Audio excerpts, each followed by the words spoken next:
Hello friends, 23 വയസ്സുള്ള ഒരു young lady college graduation കഴിഞ്ഞതിന് ശേഷം ഒരു സൈക്കോ തെറാപ്പിസ്റ്റ് ആയിട്ട് വർക്ക് ചെയ്തു തുടങ്ങി. കുറച്ചു കാലം കഴിഞ്ഞ് അവർക്ക് ഇഷ്ടമുള്ള ഒരാളെ കല്യാണം കഴിച്ചു. അതുപോലെ അവർ സമ്പാദിച്ച പണം കൊണ്ട് അവർക്ക് ഇഷ്ടപ്പെട്ട ഒരു വീടും വാങ്ങി. ഈ ലോകത്തുള്ള ഒരുപാട് ആളുകളുടെ ലൈഫ് ഈ ബുക്കിന്റെ ഓഥർ എമി മോറിൻ 23 വയസ്സിൽ തന്നെ അച്ചീവ് ചെയ്തു. എന്റെ ലൈഫ് നന്നായിട്ട് പോകുന്നുണ്ടെന്ന് അവര് ഹാപ്പി ആയിരുന്നു. എന്നാൽ പെട്ടെന്നൊരു ദിവസം എമിയുടെ സിസ്റ്ററിന്റെ അടുത്തുള്ള ഒരു ഫോൺ വന്നു. അവരുടെ അമ്മ അൺകോൺഷ്യസ് ആയെന്നും അവരെ ഹോസ്പിറ്റലിലേക്ക് കൊണ്ടുപോയതുമായിരുന്നു അത്. എമിയും ഹസ്ബൻഡും ഈ ന്യൂസ് കേട്ട ഉടനെ ഹോസ്പിറ്റലിലേക്ക് പോയി. എന്നാൽ അവിടെ എത്തിയപ്പോൾ ഡോക്ടേഴ്സ് അവരുടെ അമ്മക്ക് ബ്രെയിൻ സ്ട്രോക്ക് വന്നതുകൊണ്ട് മരിച്ചുപോയി എന്നായിരുന്നു പറഞ്ഞത്. എന്നാൽ കഴിഞ്ഞ ദിവസം രാത്രി സംസാരിക്കുമ്പോഴും അമ്മ നന്നായിട്ട് സംസാരിച്ചിരുന്നു. എമി അവരുടെ ലൈഫിൽ ഇത്രയും ക്ലോസ് ആയിട്ടുള്ള ഒരു പേഴ്സണെ നഷ്ടപ്പെട്ടതിന് ശേഷം വളരെയധികം വീക്കായി. അവര് ഒരു ട്രെയിൻഡ് സൈക്കോതെറാപ്പിസ്റ്റ് ആണെങ്കിലും ഈ വിഷയത്തിൽ നിന്നും പുറത്തു കടക്കാൻ അവർക്ക് ഒരുപാട് സമയമെടുത്തു. എന്നാൽ അവർ ഈ കാര്യത്തിൽ നിന്നും പുറത്തു കടന്ന് 26 വയസ്സായപ്പോൾ അവരുടെ ഹസ്ബൻഡും മരിച്ചു. 23 വയസ്സിൽ സക്സസ്ഫുള്ളും ഹാപ്പിയുമായിട്ടിരുന്ന എമി മോറിനെ 26-ാം വയസ്സിൽ അവരുടെ ലൈഫിൽ ഇമ്പോർട്ടന്റ് ആയിട്ടുള്ള 2 പേരെ നഷ്ടപ്പെട്ടു. ഇങ്ങനെ കുറച്ചു കാലം കഴിഞ്ഞതിന് ശേഷം എമി മറ്റൊരു ലൈഫ് പാർട്ട്ണറെ കണ്ടെത്തി. അവർ 23 വയസ്സിൽ വാങ്ങിയ വീട് വിറ്റിട്ട് പുതിയൊരു വീട്ടില് പുതിയൊരു ഫാമിലിയുമായിട്ട് ലൈഫ് ഫ്രഷ് ആയിട്ട് സ്റ്റാർട്ട് ചെയ്യാമെന്ന് വിചാരിച്ചു. എന്നാൽ കുറച്ചു കാലം കഴിഞ്ഞപ്പോൾ തന്നെ അവരുടെ ഹസ്ബൻഡിന്റെ ഫാദറിന് ക്യാൻസർ ഉണ്ടെന്ന് ഡോക്ടർ ഡയഗ്നോസിസ് ചെയ്തു. വീണ്ടും അവരുടെ ലൈഫിൽ ഇങ്ങനെ ഒരു കാര്യം എക്സ്പീരിയൻസ് ചെയ്യുന്നത് ആലോചിച്ച് വീണ്ടും വീക്കാകാൻ തുടങ്ങി. അവര് എന്തുകൊണ്ടാണ് എനിക്ക് വീണ്ടും വീണ്ടും ഇങ്ങനെ നടക്കുന്നതെന്ന് അവരുടെ മൈൻഡിൽ ഓവർ തിങ്ക് ചെയ്തുകൊണ്ടേയിരുന്നു. ഇപ്പോൾ തന്നെ എന്റെ ലൈഫിൽ ഇമ്പോർട്ടന്റ് ആയിട്ടുള്ള 2 പേരെ എനിക്ക് നഷ്ടപ്പെട്ടിട്ടുണ്ട്. അതുകൊണ്ട് തന്നെ ഞാൻ ഡിപ്രഷനിൽ നിന്ന് ഇപ്പോഴാണ് ഓക്കെ ആയിട്ട് വരുന്നത്. വീണ്ടും ആ ഡിപ്രഷൻ ഫേസ് ചെയ്തത് എമി ഡിസൈഡ് ചെയ്തു. സോ ഇതുകൊണ്ട് തന്നെ അവരുടെ ഫാദറിനിലോക്ക് ഡോക്ടർ ക്യാൻസർ ഡയഗ്നോസിസ് ചെയ്ത ശേഷം കുറച്ചു നേരം വിഷമിച്ചിട്ട് അതിനുശേഷം ആലോചിച്ച് ഒരു ലിസ്റ്റ് പ്രിപ്പയർ ചെയ്തു. ആ ലിസ്റ്റിൽ മെന്റലായിട്ട് സ്ട്രോങ് ആയിട്ടിരിക്കാൻ എന്തൊക്കെ കാര്യങ്ങൾ അവോയ്ഡ് ചെയ്യണമെന്ന് എഴുതാൻ തുടങ്ങി. ഇങ്ങനെ ഒരു ലിസ്റ്റ് പ്രിപ്പയർ ചെയ്യുമ്പോൾ മെന്റലായിട്ട് സ്ട്രോങ് ആയിട്ടിരിക്കുന്നവർ എപ്പോഴും ഒരു 13 കാര്യം അവോയ്ഡ് ചെയ്യുന്നുണ്ടെന്ന് അവർക്ക് മനസ്സിലാക്കാൻ കഴിഞ്ഞു. ഈ 13 കാര്യങ്ങൾ ഡെയിലി എമി വായിച്ചിട്ട് അവരെ മെന്റലായിട്ട് സ്ട്രോങ് ആയിട്ടുള്ള പേഴ്സൺ ആക്കി മാറ്റി. കുറച്ചു കാലം കഴിഞ്ഞ് ക്യാൻസർ സീരിയസ് ആയതുകൊണ്ട് അവരുടെ ഹസ്ബൻഡിന്റെ ഫാദർ മരിച്ചുപോയി. എന്നാൽ ഇത്തവണ അവർ ലിസ്റ്റിൽ പ്രിപ്പയർ ചെയ്ത 13 കാര്യങ്ങൾ അവോയ്ഡ് ചെയ്തതുകൊണ്ട് വളരെ പെട്ടെന്ന് തന്നെ ആ വിഷമത്തിൽ നിന്ന് അവർക്ക് റിക്കവർ ആകാൻ കഴിഞ്ഞു.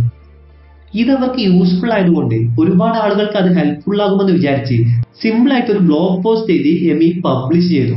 ആ ബ്ലോഗ് പോസ്റ്റ് വൈറലായി മില്യൺസ് ഓഫ് പീപ്പിൾസ് വായിക്കാൻ തുടങ്ങി. ഒരുപാട് ആളുകൾ ഇനിയും ഡീറ്റെയിൽ ആയിട്ട് മനസ്സിലാക്കണമെന്ന് വിചാരിച്ചത് കൊണ്ട് എമി ഈ 13 കാര്യങ്ങളെ കുറിച്ച് ഡീറ്റെയിൽഡ് ആയിട്ട് ഒരു ബുക്ക് പബ്ലിഷ് ചെയ്തു. ഇന്ന് നമ്മൾ ആ ബുക്കിൽ നിന്നാണ് മെന്റൽ ആയിട്ടും ഇമോഷണൽ ആയിട്ടും സ്ട്രോങ് ആകുന്നതിനുള്ള ചില പ്രിൻസിപ്പിൾസ് മനസ്സിലാക്കാൻ പോകുന്നത്. So let's start. Number 1, they don't feel sorry for themselves. എന്തുകൊണ്ടാണ് എനിക്ക് മാത്രം ഇങ്ങനെ നടക്കുന്നത്? ഇതുപോലെ ഒരു ക്വസ്റ്റ്യൻ നിങ്ങൾ നിങ്ങളോട് തന്നെ ചോദിച്ചിട്ടുണ്ടാവും.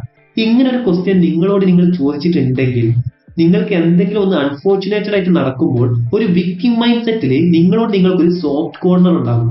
ഒരു ബിറ്റർ ട്രൂത്ത് എന്താണെന്ന് ചോദിച്ചാൽ നിങ്ങൾ ഇതുപോലെ ചെയ്യുന്നത് കൊണ്ട് നിങ്ങൾ മെന്റലി വീക്ക് ആക്കുകയാണ്. ഇതുപോലെയുള്ള സെൽഫ് പിറ്റിനെസ് നമ്മളെ മെന്റലായിട്ട് വീക്ക് ആക്കുമെന്ന് സയന്റിഫിക് ആയിട്ട് ഒരുപാട് സ്ഥലത്ത് പ്രൂവ് ചെയ്തിട്ടുണ്ട്. കാരണം നമ്മുടെ മൈൻഡിൽ ഇൻഡയറക്റ്റ് ആയിട്ട് ഈ സിറ്റുവേഷൻ മാറ്റാൻ എനിക്കൊന്നും ചെയ്യാൻ കഴിയില്ലെന്ന് നമ്മൾ ആക്സെപ്റ്റ് ചെയ്യുന്നു. അതിനുശേഷം നമുക്ക് നടക്കുന്ന കാര്യങ്ങൾക്ക് മറ്റുള്ളവരെ ബ്ലെയിം ചെയ്യാൻ തുടങ്ങും. സോ സെൽഫ് പിറ്റിനെസ് അവോയ്ഡ് ചെയ്തിട്ട് ബാഡ് സിറ്റുവേഷൻ ഫേസ് ചെയ്ത് നിങ്ങളുടെ ലൈഫിന് നിങ്ങൾ തന്നെ റെസ്പോൺസിബിലിറ്റി എടുക്കാൻ തുടങ്ങുക. കാരണം എപ്പോഴാണ് നമ്മൾ നമ്മുടെ പ്രോബ്ലംസിന് നമ്മളെ ബ്ലെയിം ചെയ്യാതെ റെസ്പോൺസിബിലിറ്റി എടുക്കാൻ തുടങ്ങുന്നത്, അപ്പോൾ തന്നെ നമ്മൾ മെന്റലായിട്ട് സ്ട്രോങ് ആയിട്ടുള്ള പേഴ്സൺ ആകാൻ തുടങ്ങും. Number 2, they don't focus on the things they cannot control. Heather എന്നൊരു ലേഡിക്ക് ക്യാൻസർ ഉണ്ടെന്ന് ഡോക്ടർ പറഞ്ഞു.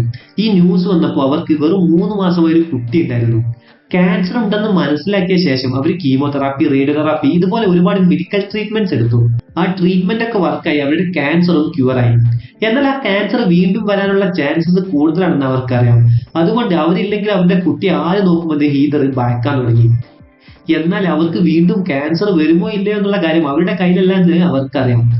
എന്നാൽ ഈ കാര്യം അവരെ വിഷമിപ്പിച്ചു കൊണ്ടിരുന്നത് കൊണ്ട് ഇത് എങ്ങനെ ഓവർകം ചെയ്യാമെന്ന് അവർ ആലോചിക്കാൻ തുടങ്ങി.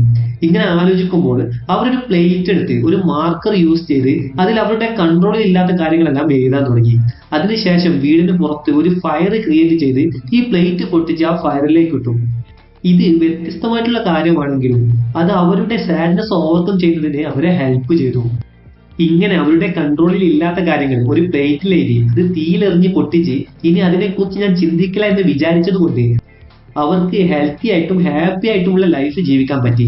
ക്യാൻസറും പിന്നീട് അവർക്ക് വന്നിട്ടില്ല.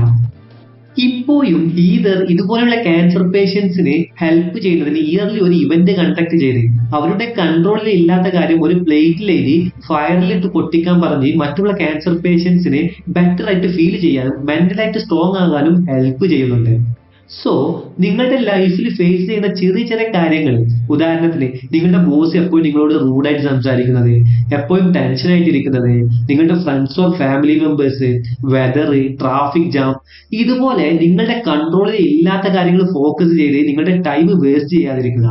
കാരണം ഇതുപോലുള്ള കാര്യങ്ങളിൽ നിങ്ങൾ ഫോക്കസ് ചെയ്യാൻ തുടങ്ങിയാൽ മറ്റുള്ളവരെ ബ്ലെയിം ചെയ്യാൻ തുടങ്ങി മെന്റൽ ആയിട്ട് ഒരു വീക്ക് ആയിട്ടുള്ള പേഴ്സൺ ആയിട്ട് മാറും. എന്നാൽ നിങ്ങളുടെ കൺട്രോളിൽ ഇല്ലാത്ത കാര്യങ്ങളെ നിങ്ങളെ അഫക്ട് ചെയ്യുമ്പോൾ നിങ്ങൾ മെന്റലായിട്ട് കാമായിട്ട് നിങ്ങൾക്ക് എന്താണ് ചെയ്യാൻ കഴിയുക എന്ന് ഫോക്കസ് ചെയ്താൽ നിങ്ങൾക്ക് ശരിക്കും എന്തെങ്കിലും പ്രോഗ്രസ് ചെയ്യാൻ കഴിയും. സോ നിങ്ങളും മെന്റലായിട്ട് സ്ട്രോങ് ആകാൻ നിങ്ങളുടെ കൺട്രോളിലുള്ള കാര്യങ്ങളിൽ ഫോക്കസ് ചെയ്ത് എന്ത് ചേഞ്ചാണ് കൊണ്ടുവരാൻ കഴിയുക എന്ന് നോക്കുക. കാരണം അതാണ് നിങ്ങളെ മെന്റലായിട്ട് ഒരു സ്ട്രോങ് ആയിട്ടുള്ള പേഴ്സൺ ആക്കി മാറ്റുക. Number 3, they don't shy away from change. ഈ ലോകത്ത് ഒരു കാര്യം മാത്രമാണ് കോൺസ്റ്റന്റ് ആയിട്ടിരിക്കുക.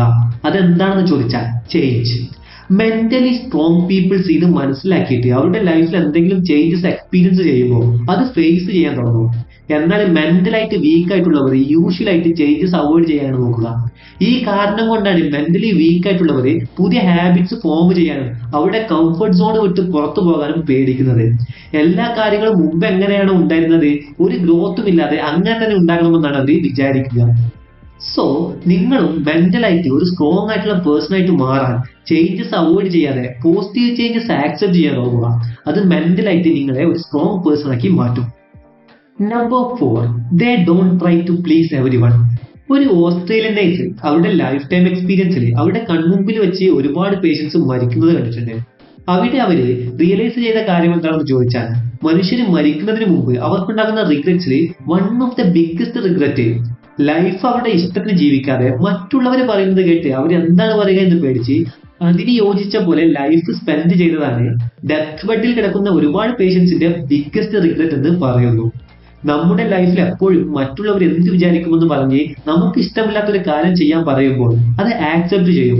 ആ കാര്യം ചെയ്യുമ്പോഴും അത് ചെയ്ത് തീർത്തതിന് ശേഷവും നിങ്ങൾ എങ്ങനെയാണ് ഫീൽ ചെയ്യുന്നതെന്ന് ഇമാജിൻ ചെയ്ത് നോക്കുക. എന്തായാലും മെന്റലായിട്ട് വീക്കായിട്ടും ബാഡ് ആയിട്ടുമായിരിക്കും നിങ്ങൾ ഫീൽ ചെയ്തിട്ടുണ്ടാവുക. സോ മെന്റലായിട്ട് സ്ട്രോങ് ആയിട്ടിരിക്കണം എന്ന് വിചാരിച്ചാൽ എല്ലാവരെയും പ്ലീസ് ചെയ്യണമെന്ന് വിചാരിക്കാതെ നോ പറയാനും റെഡി ആയിട്ടിരിക്കുക. ഞാനിപ്പോ പറഞ്ഞ കാര്യങ്ങളെല്ലാം 13 things mentally strong people don't do by Amy Morin എന്ന ബുക്കിൽ നിന്നാണ് പറഞ്ഞു തന്നിട്ടുള്ളത്. നമ്മളിപ്പോ ഈ ബുക്കിൽ നിന്നും 4 പോയിന്റ്സ് ആണ് പറഞ്ഞിട്ടുള്ളത്. ബാക്കിയുള്ള കാര്യങ്ങളെ കുറിച്ച് നിങ്ങൾക്ക് അറിയണമെന്നുണ്ടെങ്കിൽ കമന്റ് ബോക്സിൽ കമന്റ് ചെയ്യുക. നിങ്ങൾക്ക് ഈ വീഡിയോ ഇഷ്ടമായെന്ന് വിചാരിക്കുന്നു. ഇഷ്ടമായി ലൈക്ക് ചെയ്യുക, കമന്റ് ചെയ്യുക, നിങ്ങളുടെ ഫാമിലി ആൻഡ് ഫ്രണ്ട്സിന് ഷെയർ ചെയ്യുക. നിങ്ങൾക്ക് ചാനൽ സബ്സ്ക്രൈബ് ചെയ്തിട്ടില്ലെങ്കിൽ സബ്സ്ക്രൈബ് ചെയ്യുക, അടുത്തുള്ള ബെല്ലൈക്കണും എനേബിൾ ചെയ്യുക. ചാനലിൽ അപ്ലോഡ് ചെയ്യാൻ പോകുന്ന വീഡിയോസ് ഒന്നും മിസ് ആകാതിരിക്കാൻ വേണ്ടി. ചാനലിൽ അപ്ലോഡ് ചെയ്തിട്ടുള്ള അതർ യൂസ്ഫുൾ വീഡിയോസ് ഇവിടെ ക്ലിക്ക് ചെയ്ത് കാണാൻ ശ്രമിക്കുക. Thank you for watching.